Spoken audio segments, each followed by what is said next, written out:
So, you got your notes up here. I can do those again. All right.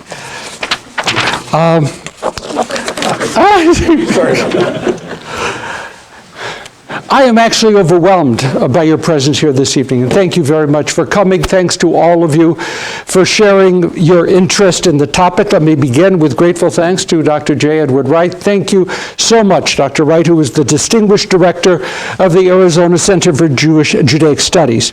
It was Dr. Wright who extended the invitation for me to come and to put you to sleep for an hour to deliver this year's Jeffrey Plevin Memorial Lectureship in Jewish Israeli Studies.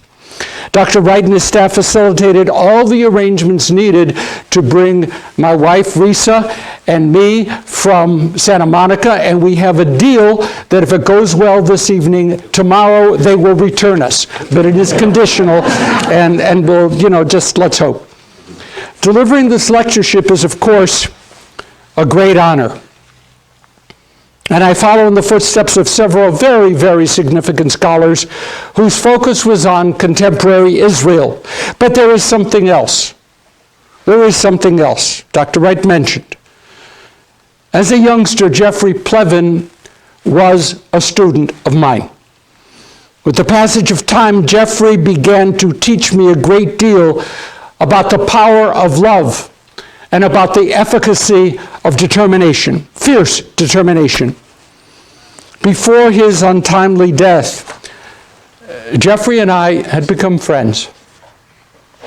How much more can anyone say? We became friends. Jeffrey loved to learn, to challenge, to know. He had an encyclopedic memory of history, and the history of contemporary Israel was just especially captivating to him. Jeffrey's Jewish identity was at the very core of his being. This University of Arizona campus came to mean the world to Jeffrey. Here he was nurtured. Here he gained academic confidence. Here he tasted true success. There was so much more that Jeffrey had to give.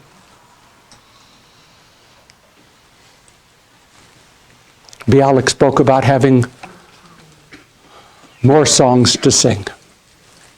Jeffrey had more songs to sing. Let there be no doubt. I loved Jeffrey. And I thank Betsy and Ken Plevin for having created this annual lectureship to celebrate Jeffrey's life and his values. I dedicate my lecture this evening to his precious memory. Yehi Zichro Baruch, may his memory be always for a blessing. Thanks, Ken. Thanks, Betsy. Special shout-out time. A special shout-out time to two close friends. I would say old friends, but at my age, having any friends, we know they're old friends. Rabbi Sandy Seltzer. Sandy, where are you? Where? Back there. Hi, Sandy. I mean, everyone in town, I think, knows Sandy Seltzer. And Rabbi Arnold Task. Where are you, Arnie? Arnie, over there. Okay, so thank you so very much for coming. And I know because we are colleagues and we have been friends for, Sandy, how many decades? I can't count that. Okay, right. The good thing I know is they will be putting out on social media a very personalized evaluation of what goes on here. I do not expect the best. I can't do this, but I met a few people, Rabbi Shem Tov, just to say that your presence here is a blessing and very meaningful to the family, to all of us, to Jeffrey, to thank you. Thank you for what you do. I have to thank Todd Rockoff. Todd, where are you? Todd owns the building, right? He's the president of the JCC. One should always do that. And then I ran into Dr. Dean Bell, and really quite an honor, the president of Spertus College in Chicago, who was here to spend some time. And I had a great conversation. What a pleasure. And Yesher Koach on all that you do. And there are others here I met as well, and now I have violated every rule in the book. Is Grace Levine here? Is Grace here? Grace not here. Okay. I thought maybe she might be here, but she's not. She's an undergraduate. I will find her.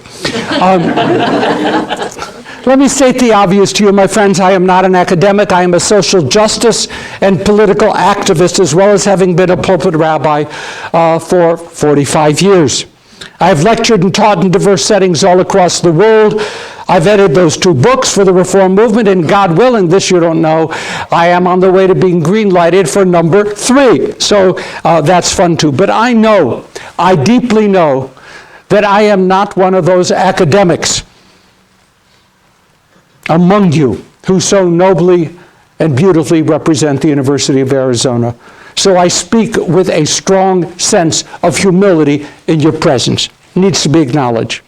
Please note this about me. I've devoted most of my life to activism on behalf of the State of Israel, as well as to an ongoing study of the stresses and challenges, ideological, social, theological, political, that Israel confronts. I've served at, I guess, the highest echelons of pro-Israel leadership over the past 25 years. And above all else, I am deeply, profoundly worried about the future of relationships between the 2 great centers of Jewish life. In the old days, we might have spoken about Babylonia and Jerusalem, or we could speak about Rome and Jerusalem. Now we're speaking about the United States and Jerusalem, and the conflicts are serious and deep. Gil Troy recently noted that people are increasingly abandoning meaningful conversations about matters that divide them, and instead are taking refuge in, and this is a great phrase from Gil, their usual ideological fortresses. That's what we're doing. We're going into our fortresses, we're bolting the doors, and we certainly are not communicating. Far too often, the campus today has become a breeding ground for such ideological intolerance. Look, I felt insecure about coming here, so I called a PhD student at Princeton for help in figuring out how to deliver an academic address. How do I do this? On the phone with him, he described how he was, as a student at Harvard, undergraduate, very active on the pro-Israel, pro-Jewish circuit. In fact, he had served for 3 years in the IDF before he came to college. Without recourse to facts, this brilliant, committed young man was permanently labeled as a colonialist, a racist, and a white apologist on the Harvard campus. Translation, he was a Zionist, and he was excluded from many places where serious leadership, serious ideas encountered each other. Most of us would agree that much of what is going on at so many of our campuses regarding Israel is profoundly disheartening. I would like you to know that I checked. I visited with our local API chapter here at U of A. I'm a past international president of API, so I grilled the kids on what the situation is here. And I'm really pleased to indicate that from their perspective, at least, the situation is not nearly as fraught as it is in many, and you can disagree. I mean, they're feeling, I always look at people shaking heads. But we need to start dialogue. So here we begin. 3 bits of context. At this very moment, Israelis are waking up on election day. They're not at their polling booths yet. They're just getting started. The issues confronting the voters in this 3rd electoral iteration within 12 months range from defense, the occupation, gender discrimination, religious pluralism, racial and economic inequities, corruption, and the desperate need to sort out what does it mean to claim to live in a country that has never existed before, a Jewish and democratic state. There is a comment about the book of Job. It says, Lo haya v'lo nivra l'mashalhu. There never was such a thing. This is all just a parable. Well, some people are saying that being both a Jewish state and a democratic state is a mashal. It is not a reality. And part of what I am committed to is to bridging that attitude and helping to strengthen Israel in becoming what it should become. Reese and I are citizens of Israel, but we won't be voting tomorrow because Israel has no balloting for people who are not in the country at that time, except for diplomats and official representatives of the government, and I assure you I will never be an official representative of this government. But the bad news is that maybe we'll have another chance to vote in August of 2020 because they're already talking about that as being a situation. So first context, March 2nd matters. Next, Tuesday, March 3rd is Super Tuesday. There are many candidates on the ballot, apparently a few less than were yesterday, and many issues that provide an electoral subtext and backdrop. But for better and for worse, the nature and the durability of American support for Israel is on the ballot. We can't kid ourselves and can't pretend that March 3rd doesn't matter. It matters. It matters all across the country. Third bit of context. Should I mention that Prime Minister Netanyahu's corruption trial begins on March 17th? Okay, probably I shouldn't mention that. That was rude. But March 17th matters. The situation continues to unfold. The ideological foundation, the nesting ground for Israel's values, is not to be found in Israel's constitution. Israel doesn't have a constitution. The closest thing that Israel has to a broadly accepted founding document is called Megillat Ha'atzmaut. Megillat Ha'atzmaut, translation, the Scroll of Independence, the Declaration of Independence. Later, I'm going to be referring to the Megillah has this and the Megillah. I am not talking about Purim, okay? Nor Megillah Gorilla, which is from a different generation. I am talking about the Megillat Ha'atzmaut, the Scroll of Independence, the Israeli Declaration of Independence, signed in 1948.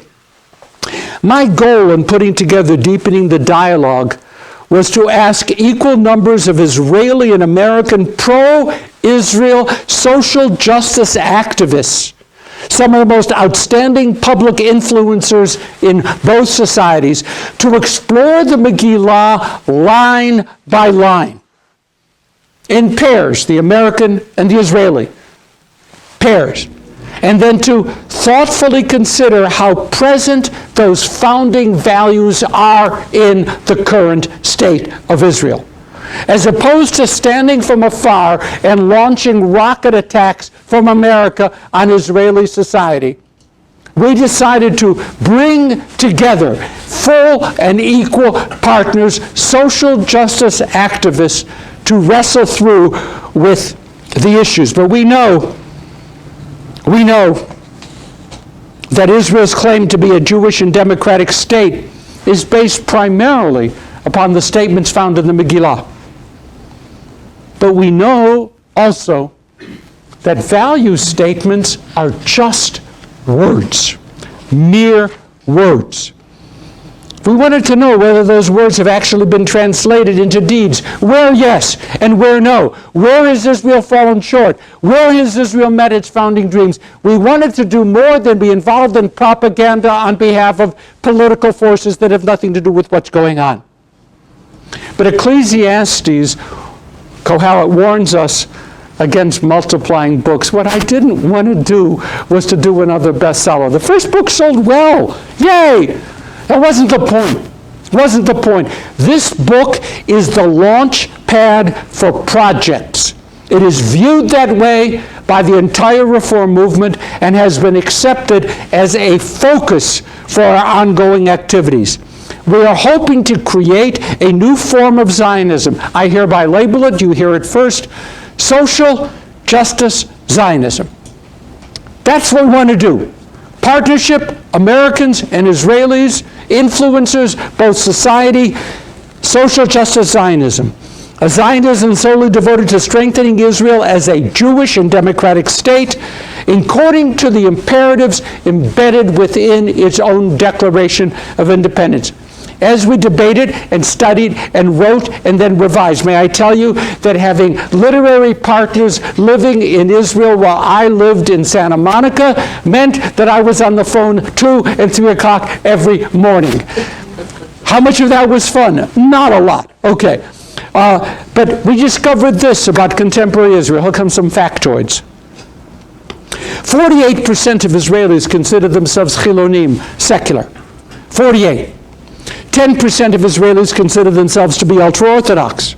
13% of Israelis register their choices as either Reform or conservative Jews.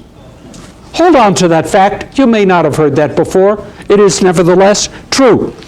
48 secular, 10 ultra-Orthodox, 13 Reform or conservative. Additional factoids. First, 86% of the self-identified ultra-Orthodox, according to every survey available, want Jewish law, the halakha, to govern the lives of all Israeli Jews. 86% of the self-identified Haredim community, the ultra-Orthodox community.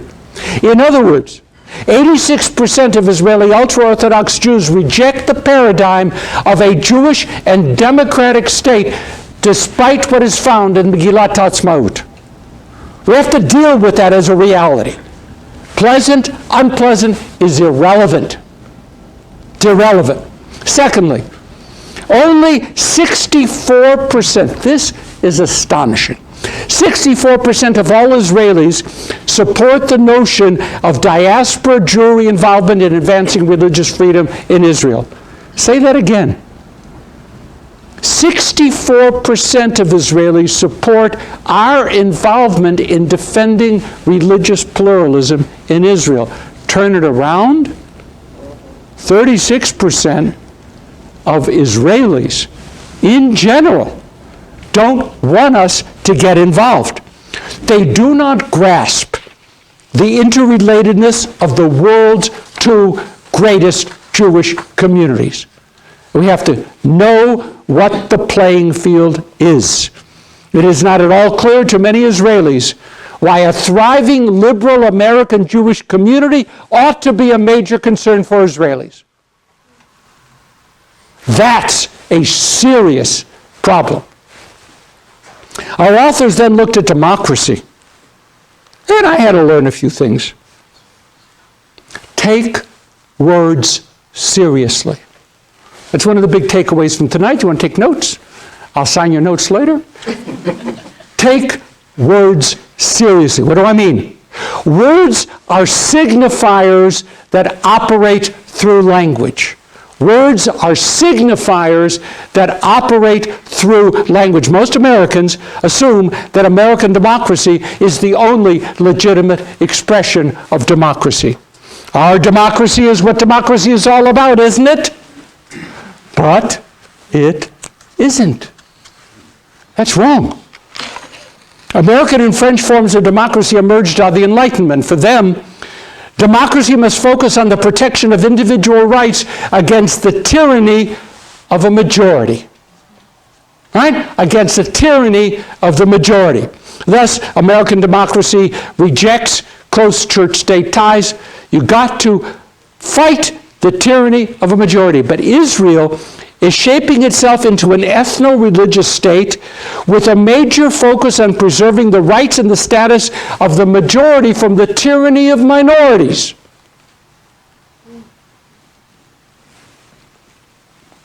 Israel's democracy is a form of democracy. Guess what, American Jews? It's just not the American form of democracy. And we've got to learn to understand that. We can see how alternative expressions of democracy actually come into play. We view Israel as a Jewish state. Overwhelmingly. This also came as a surprise to me. A lot of surprise. Overwhelmingly, Israelis support the institution of the Rabbanut, of the chief rabbinate, that sets national standards. Because for them, the Rabbanut symbolizes, remember what I said about this democracy? Protection of the majority. Overwhelmingly, Israelis support the Rabbanut. Listen to the rest of this sentence. Even if that majority consists of many who will choose to live their lives by completely and consistently evading and ignoring what the Rabbanut demands. Can you handle that? They still support the Rabbanut because it supports a kind of democracy that Israelis want. They just don't want the Rabbanut to interfere with their lives. That's fun. Many Israelis, most Israelis, liberal Israelis, do not want to see the Rabbanut separated from government. And when I work with the American Jewish organizations, I could list them, but you know which ones they are. One of the big things is to bring an end to the Rabbanut. The Rabbanut is the Bet Noir, is the evil incarnation of what is wrong with Israeli society and the protection of religious and individual rights. We Americans have to come to understand our Israeli partners sufficiently so that we can work with them, with the Israelis, and not demonize them or to criticize them as undemocratic because they still want the Rabbanut, even they don't want the Rabbanut in their lives. But they want a chief rabbinate. And American liberal organizations, of which I am a happy participant, don't want a chief rabbinate. Well, guess what? It's their country. How do we understand that? How do we make it work? Someone offered a great suggestion that instead of getting rid of the chief rabbinate, the Rabbanut, we ought to pluralize state and religion ties and have a place in the official government to represent the needs and concerns of liberal religious Jews. Totally different approach. The Megillah promises equal rights and protections to Israel's Arab and Muslim population. In Deepening the Dialogue, we have a wonderful chapter from Rabbi Rick Jacobs, who is the president of the Union Reform Congregations, the umbrella body of the Reform movement.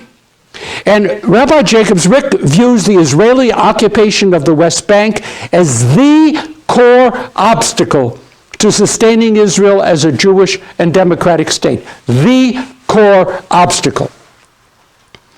But even within Israel's borders, there is a broad consensus, this is important, that Israeli-Palestinian Arabs do not at all receive equal rights and protections because they don't. Please take words seriously. Israeli Arab Palestinians refer to the 1948 war as what? Nakba. The word means what? Disaster. Disaster. Thank you. If I had misfortune down here, I'll take disaster. That works. One of our influencers who was asked to write and did write a chapter in Deepening the Dialogue is an Israeli-Palestinian Arab. And she believes to the depths of her heart that until both Israeli and American Jews begin to understand what Nakba signifies to Arabs, then there can never be peace. Please hear what I said, because some of you will jump all over me. Oh, radical left-winger. No, I didn't say accept their perception. I said understand their perception. Because how do you deal in dialogue with people when you don't understand the words in their operating vocabulary?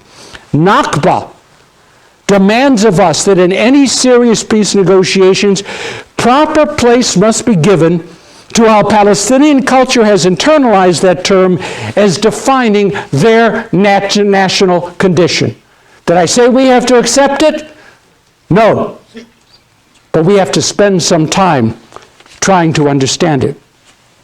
We don't have to agree with the other's words, but we have to see how those words function in the other's culture. A side comment.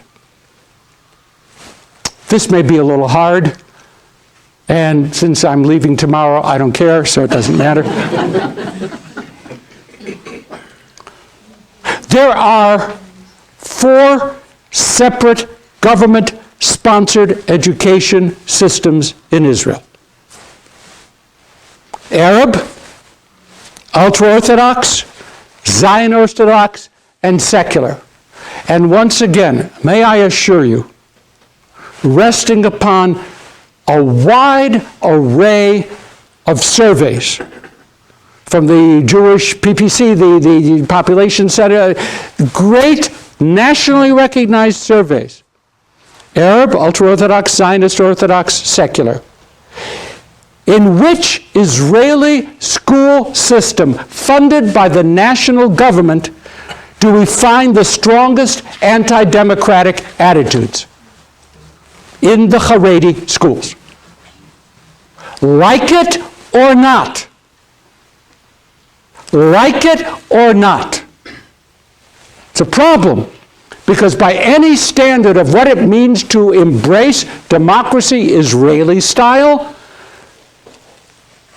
it's not the Arab schools that have the worst record.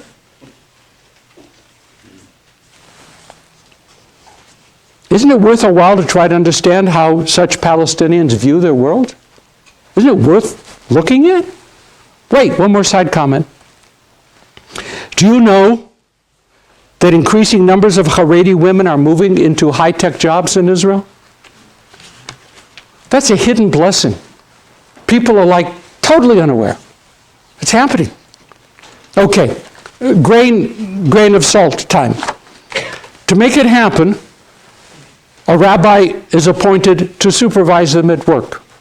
To make it happen, the husbands visit the high-tech locations regularly to make certain that there is no yichud, there is no chance for the women to be alone with men other than with their husbands. To make it happen, the women must learn coding from books and not from the internet. But, having said that, many of these women, Haredi, committed women, are slowly becoming nothing less than a revolutionary force in Haredi society. No one is imposing it from the outside. It's coming because these bright, active women are finding jobs to be fulfilling and that they be carried out in the context of the Haredi lifestyle. We know now, some of these women are opening secret bank accounts. We know that some of them, without the knowledge of their community, are getting driver's licenses. Shouldn't we, American Jews, be doing more than demonizing a community without understanding the depth of change and the richness of the culture? Shouldn't we be doing more than just standing off and saying, them, as if what, they're the enemy? They're us. They're not the enemy. Now, the Megillah insists that full gender equality and full respect for gender differences need to be part of a Jewish and democratic state. I know Dr. Rachel Adler. Dr. Rachel Adler is a professor at the Hebrew College. She is a world-class, brilliant Bible scholar, fighter for gender rights for women, and a curmudgeon. I love her. She's just fabulous. Getting Dr. Adler to write for the book was a challenge. Okay. Adler sees the Megillah as an aspirational document grounded in biblical sources. But she finds the Megillah simplistic and ahistorical when it comes to gender equality. Dr. Adler, Rachel, reads the Bible thoroughly, reads the prophets closely, and finds no road in our biblical prophets toward gender equality. She finds no road. Not a midrash, not a this, a twist, none. And she studies Israeli society and finds there rapidly increasing calls to rape crisis centers in Israel. Factual, it's there.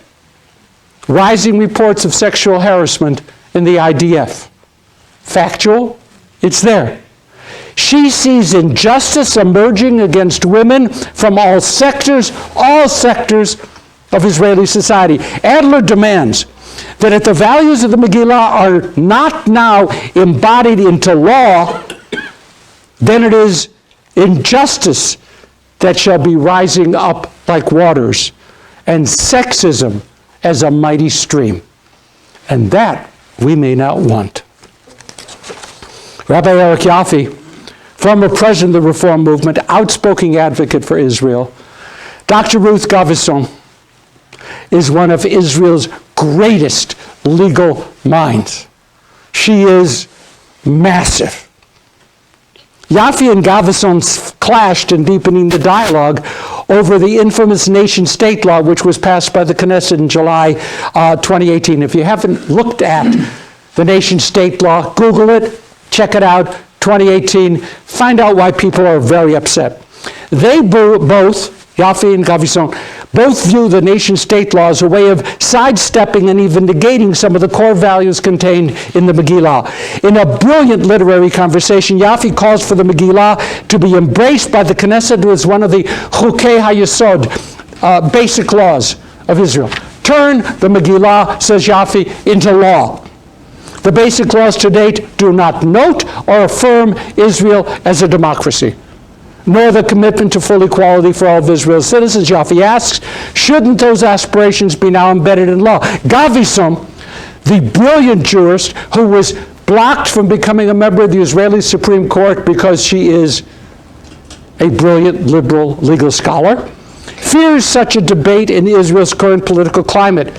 She embraces the Megillah and says, don't trust the Knesset to deal with whether it should be law. Leave it to society. Very interesting split.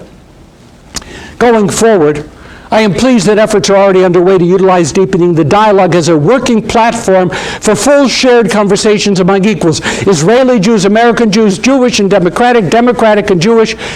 But how are those words being used and what values are being ascribed to each of them? Do you know that there is nothing in Jewish law, nothing in Jewish tradition that describes a democratic system of governance? Oops. If anything, what kind of government do the rabbis and the earlier scholars prefer? Monarchy. Monarchy is a preferred traditional Jewish form of self-governance. But elements of democracy are found throughout rabbinic debates.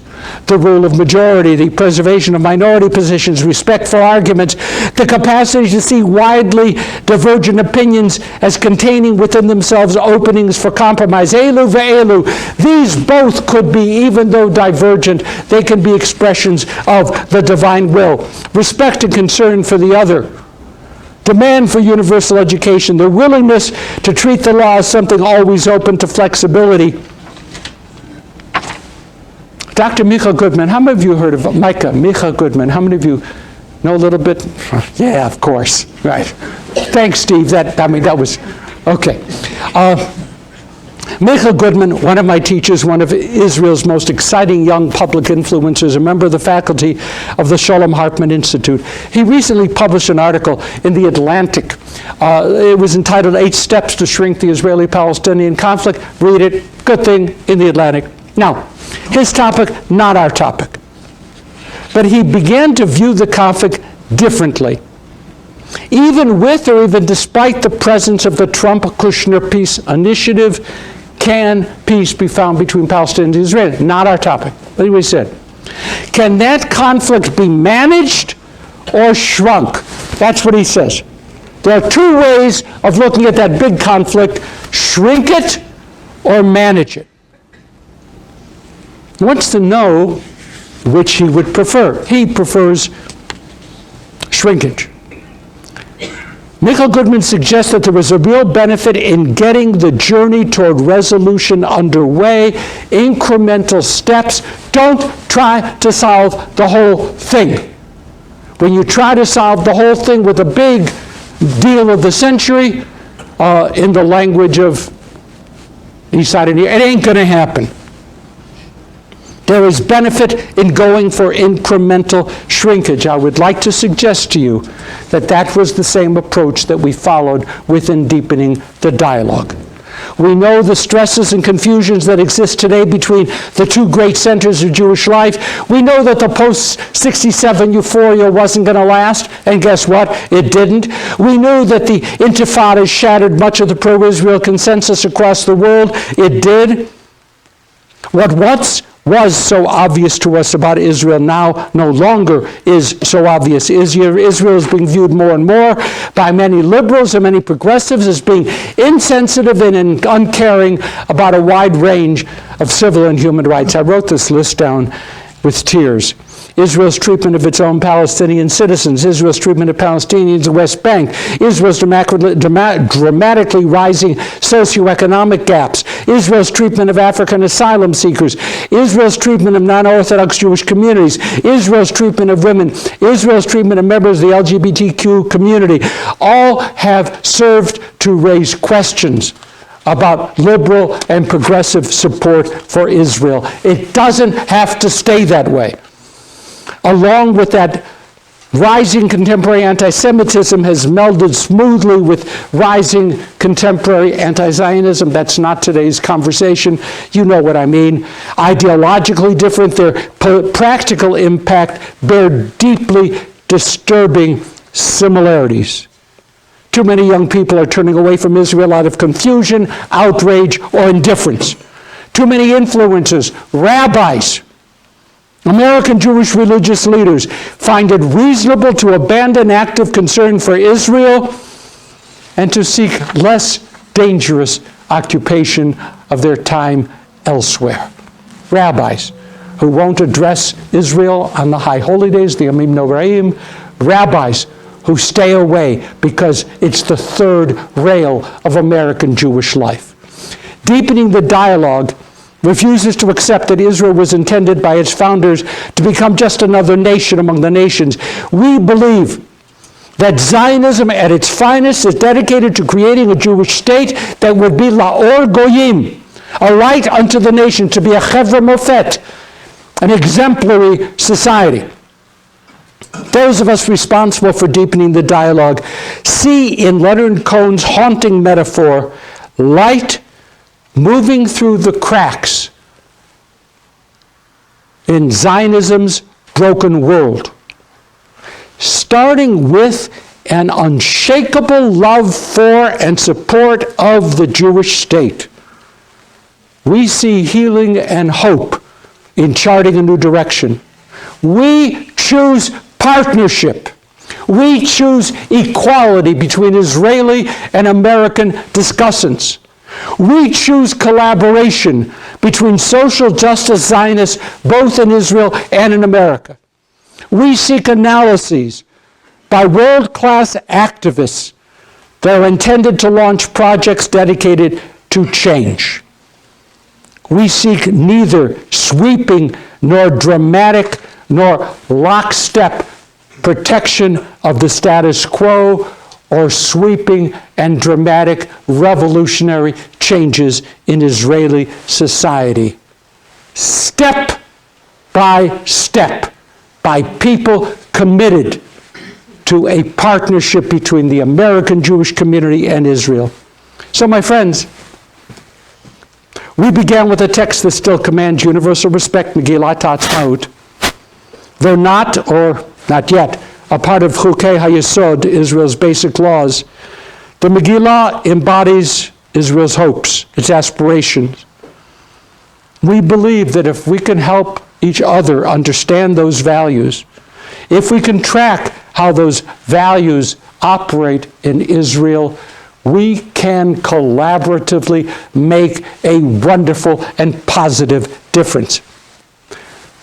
I was told by the young man who is the graduate, the doctoral student at Princeton, that to end an academic lecture must end with a joke. That's what he said.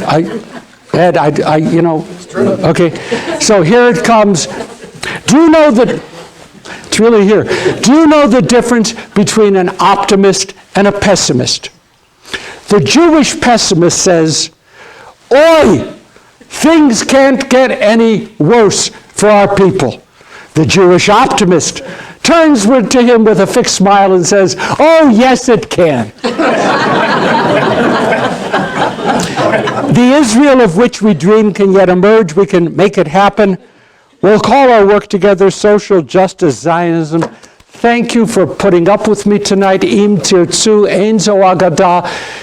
If we want to, we can make this state of Israel and our American Jewish community the fulfillment of our dreams. Q&A, Ed, thank you very much.